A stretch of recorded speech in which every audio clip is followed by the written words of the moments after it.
So understand that this is something that you may encounter. Sometimes it's a hard read. Are they happy? Are they upset? You know, what's going on? And sometimes it's a little tough. Now this is really big too, so please pay attention to this part right here. They may laugh, giggle, or smile during an inappropriate time or inappropriate context.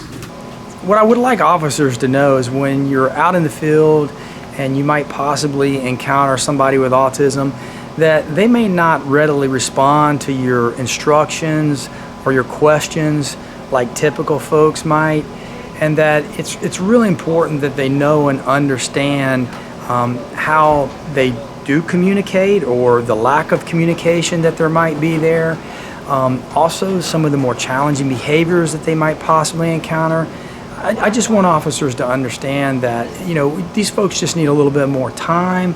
So oftentimes to process again what they're asking, they're telling them to do, so that we can avoid hopefully having some misunderstandings and officers using unnecessary force when it's not really required.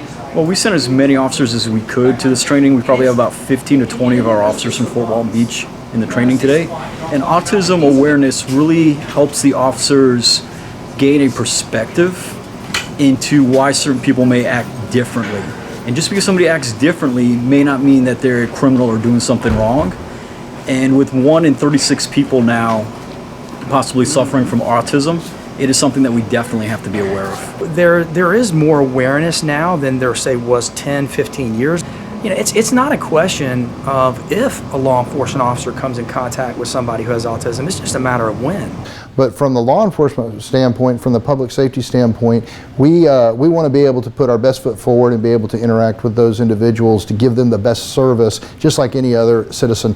Just case in point, the SAFE program that we have. What a wonderful program that was brought to us to be able to interact with those that have communication, or maybe they're challenged communication-wise, or maybe they just don't like interacting with people, or maybe public safety. And so it gives us a tool to be able to interact with them peacefully to resolve their problems.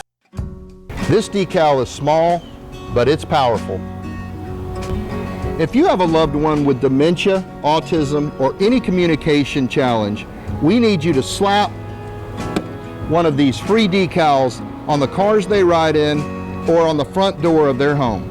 We call it the SAFE program.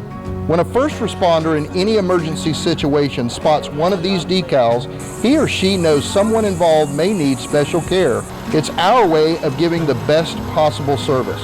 Enrolling is free and easy. Just go to our website and enroll in SAFE.